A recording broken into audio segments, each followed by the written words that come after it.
आप लोगों ने अवध का नाम तो जरूर सुना होगा। तो आज की इस वीडियो में मैं आपको अवध के बारे में पढ़ाने वाला हूं। अगर आप लोग अपने नोट्स बनाना चाहते हैं तो डिस्क्रिप्शन बॉक्स में वेबसाइट की लिंक दी गई है, तो वहां से जाके आप लोग अपने नोट्स बना सकते हैं। तो आइए इस वीडियो की शुरुआत करते हैं और पढ़ते हैं अवध का इतिहास। तो वीडियो की शुरुआत यहां से करेंगे, अवध राज्य का इतिहास। अवध का क्षेत्र आधुनिक उत्तर प्रदेश के कन्नौज जिले से लेकर पूरब में कर्मनासा नदी तक फैला हुआ था। तो कहां से कहां तक फैला हुआ था? कन्नौज से लेकर कर्मनासा नदी के बीच में फैला हुआ था। अवध की पहली राजधानी फैजाबाद में थी और अवध को बफर राज्य के रूप में जाना जाता था। यहाँ पे बात करते हैं फैजाबाद की। देखिए, फैजाबाद एक उत्तर प्रदेश का जिला था, हालांकि इसका नाम बदल के सरकार ने अब अयोध्या कर दिया है। ये आपको यहाँ पे ध्यान रखना है विशेष तौर पे। तो पहली राजधानी जो अवध की थी वो फैजाबाद में थी। इसके बाद कहाँ बनाई थी? इसके बाद लखनऊ में राजधानी बनी थी और इसे ही बफर राज्य के रूप में जाना जाता था। आइए हम इसको सरल भाषा में आपको समझा देते हैं। ये जो आप मैप देख रहे हैं, तो उत्तर प्रदेश का मैप तो आप लोगों ने जरूर देखा होगा। तो उत्तर प्रदेश के बीच में आपको ये रेड रेड कलर दिखाई दे रहा है ये, तो इसी एरिया में अवध राज्य फैला हुआ था। ये आपको यहाँ पे ध्यान रखना है विशेष तौर पे, और इसी के बारे में इस वीडियो में आपको पढ़ा रहा हूँ। अब बात करते हैं सादत खां के इतिहास पर। 1722 में मुगल शासक मोहम्मद शाह ने सादत खां को अवध का सूबेदार बनाया था और 1723 में सादत खां ने अवध में नया राजस्व बंदोबस्त लागू किया था, क्योंकि जमींदारों का जुल्म किसानों पर बढ़ता जा रहा था। सादत खां ने बुरहान उल मुल्क की उपाधि धारण कर अवध में स्वतंत्र राज्य की स्थापना की थी। ये प्रश्न भी कई बार एग्जाम में पूछा गया है और खास तौर पे उत्तर प्रदेश के जो एग्जाम होते हैं उनमें ये बहुत बार पूछा गया है। तो बुरहान उल मुल्क की उपाधि धारण करके अवध में स्वतंत्र राज्य की स्थापना किसने की थी? सादत खां ने की थी। सादत खां को ईरानी सैयदों का वंशज माना जाता है। मैं आपको बता दूं कि सादत खां के जो पूर्वज थे वो ईरान में एक जगह है, इसका नाम है निसापुर, तो वहीं के रहने वाले थे। नादिर शाह को दिल्ली पर आक्रमण करने के लिए सादत खां ने ही उकसाया था। 1739 में नादिर शाह ने दिल्ली पर अधिकार कर लिया था और सादत खां को बुलाया, परंतु सादत खां ने जहर खा के आत्महत्या कर ली थी। तो यहाँ पर मैं आपको थोड़ा समझा देता हूँ।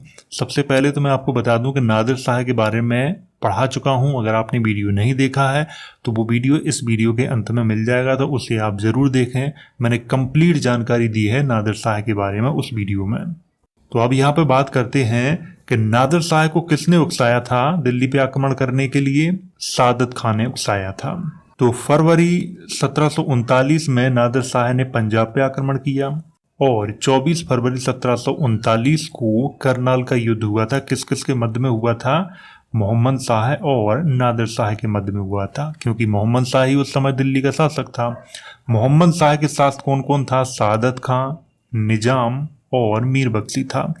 ये युद्ध जैसे ही शुरू हुआ 2-3 घंटे में ही समाप्त हो गया था, क्योंकि मीर बख्शी की हत्या हो गई थी और सादत खां को बंदी बना लिया था। किसने? नादिर शाह ने। तो निजाम को ऐसा लगा कि अब मेरी बारी है, तो निजाम ने क्या किया था कि दोनों के मध्य में, मोहम्मद शाह और नादिर शाह के मध्य में समझौता करा दिया था और 20 लाख रुपए तय हुए थे। जैसे ही ये समझौता हो गया तो उसी समय मोहम्मद शाह ने क्या किया कि निजाम को मीर बख्शी बना दिया था और मीर बख्शी का पद सादत खां भी प्राप्त करना चाहता था। उसे बुरा लगा। उसने क्या किया कि नादिर शाह से कह दिया, तुम तो यहाँ सिर्फ 20 लाख रुपए में ही मान गए, अगर तुम दिल्ली चलो तो 20 करोड़ रुपए तुम्हें मिल जाएंगे। नादिर शाह ने जैसे ही ये बात सुनी, नादिर शाह ने क्या किया कि 20 मार्च 1739 को वो दिल्ली पहुंचा। उसके नाम के सिक्के ढाले गए, खुतबा भी पढ़ा गया। इसके बाद सादत खां फैजाबाद चला गया और नादिर शाह लगभग 57-58 दिनों तक दिल्ली में रहा। जाते समय नादिर शाह ने क्या किया कि सादत खां को फिर से बुलाया। अब सादत खां को ये डर लग गया था कि दोबारा से बुलाने का मतलब है कि मेरी हत्या करने वाले हैं ये, तो इसीलिए सादत खां ने जहर खा के ही आत्महत्या कर ली थी। तो ये थी एक छोटी सी स्टोरी। अगर आपको पूरा इतिहास जानना है नादिर शाह का तो वीडियो देख लीजिए, उसमें मैंने कंप्लीट जानकारी दी है। सादत खां का शासनकाल 1722 से 1739 के मध्य में था। अब बात करते हैं सफदर जंग के इतिहास पर। सफदरजंग का मूल नाम अबुल मंसूर खां सफदरजंग था, जो सादत खां का दामाद और उत्तराधिकारी था। 1739 में मुगल शासक मोहम्मद शाह ने सफदरजंग को अवध का नवाब बनाया था। 1748 में मुगल शासक अहमद शाह ने सफदरजंग को अपना वजीर बनाया और इलाहाबाद का प्रांत भी दे दिया था। इलाहाबाद का आधुनिक नाम प्रयागराज है। सफदरजंग के शासनकाल में नौकरियां देने में किसी के साथ भेदभाव नहीं किया गया था। सबसे बड़े पदों पर हिंदुओं को नियुक्त किया था किसने? सफदरजंग ने।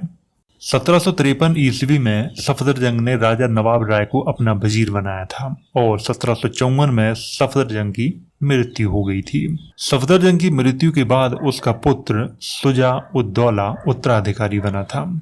सफदरजंग का शासनकाल 1739 से 1754 के मध्य में था। तो यहाँ पे आपको शासनकाल ध्यान रखना है, 1739 से 1754 के मध्य में शासनकाल था।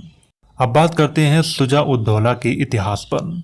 14 जनवरी 1761 को पानीपत के तृतीय युद्ध में शुजा उद-दौला ने अहमद शाह अब्दाली का साथ दिया था।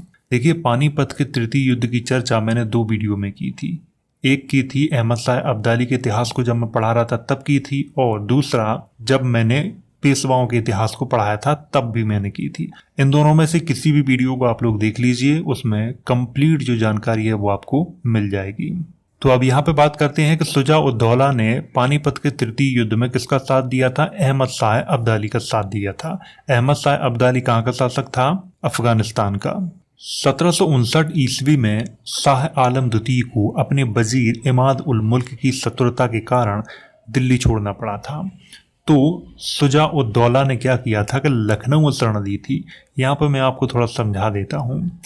शाह आलम द्वितीय ये मुगल शासक था और अपने वजीर से बहुत डरता था ये, इस कारण इसने दिल्ली छोड़ दी थी और ये लखनऊ में इसने शरण ले रखी थी। किसके यहाँ? शुजा उद-दौला के यहाँ ले रखी थी। अक्टूबर 1764 में बक्सर के युद्ध में अंग्रेजों की जीत हुई थी। जीत होने के बाद क्लाइव ने क्या किया था कि शुजा उद-दौला से इलाहाबाद और कड़ा के जो क्षेत्र थे उनको छीन के मुगल शासक शाह आलम को दे दिए थे। 1773 में बनारस की संधि हुई और यह संधि नवाब शुजा उद-दौला और वॉरेन हेस्टिंग के मध्य में हुई थी।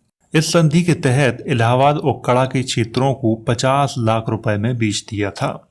अप्रैल 1774 में रूहेला सरदार हाफिज रहमत खां और शुजा उद-दौला के मध्य में युद्ध हुआ, जिसमें शुजा उद-दौला की जीत हुई थी।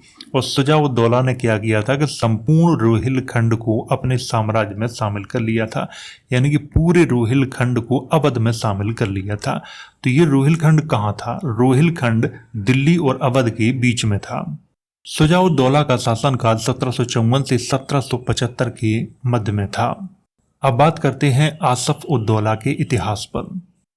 आसफ उद-दौला ने राजधानी फैजाबाद से लखनऊ में स्थानांतरित कर ली थी। ये आपको यहाँ पर ध्यान रखना है कि पहले राजधानी कहाँ थी? फैजाबाद में थी। फैजाबाद से लखनऊ में स्थानांतरित कर ली थी अपनी राजधानी। किसने? आसफ उद-दौला ने स्थानांतरित की थी। 1775 में आसफ उद-दौला और वॉरेन हेस्टिंग के मध्य फैजाबाद की संधि हुई, जिसके अनुसार बनारस में अंग्रेजी सेना रखी गई थी। सीधी भाषा में कहें तो बनारस पे अंग्रेजों का अधिकार हो गया था। इसी संधि के तहत वॉरेन हेस्टिंग ने क्या किया था कि अवध की बेगमों की संपत्ति की सुरक्षा की गारंटी ली थी। लेकिन 1781 में वॉरेन हेस्टिंग ने क्या किया कि जॉन मिडल्टन को बेगमों की संपत्ति वसूलने का आदेश दे दिया था। 1784 में आसफ उद-दौला ने क्या किया कि मुहर्रम मनाने के लिए लखनऊ में इमाम बाड़े का निर्माण करवाया था।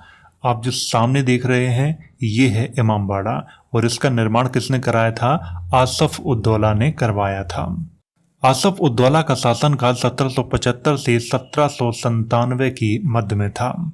आसफ उद-दौला के बाद वजीर अली अवध का नवाब बना, जिसका शासनकाल 1797 से 1798 की मध्य में था। अब बात करते हैं सादत अली खां के इतिहास पर। 1801 में सादत अली खां ने बेले अली से सहायक संधि स्वीकार की थी और इलाहाबाद का क्षेत्र भी अंग्रेजों को प्रदान कर दिया था। 1819 में सादत अली खां को राजा की उपाधि प्रदान की गई थी। सादत अली खां का शासनकाल 1798 से 1819 के मध्य में था। अब बात करते हैं गाजी उद्दीन हैदर अली खां के इतिहास पर।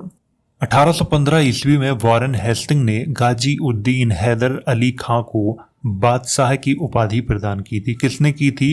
वॉरेन हेस्टिंग्स ने की थी।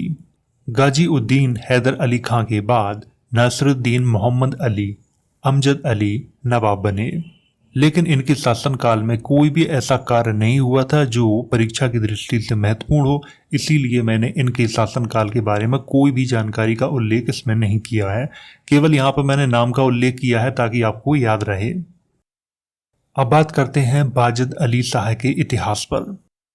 बाजद अली शाह को अवध का अंतिम नवाब माना जाता है। ये एक बहुत ही अच्छा प्रश्न है कि अंतिम नवाब किसको माना जाता है? वाजिद अली शाह को माना जाता है। 1754 में लॉर्ड डलहौजी ने कुशासन का आरोप लगाकर 1756 में अवध को अंग्रेजी साम्राज्य में मिला लिया था और वाजिद अली शाह को नजरबंद करके कलकत्ता भेज दिया था।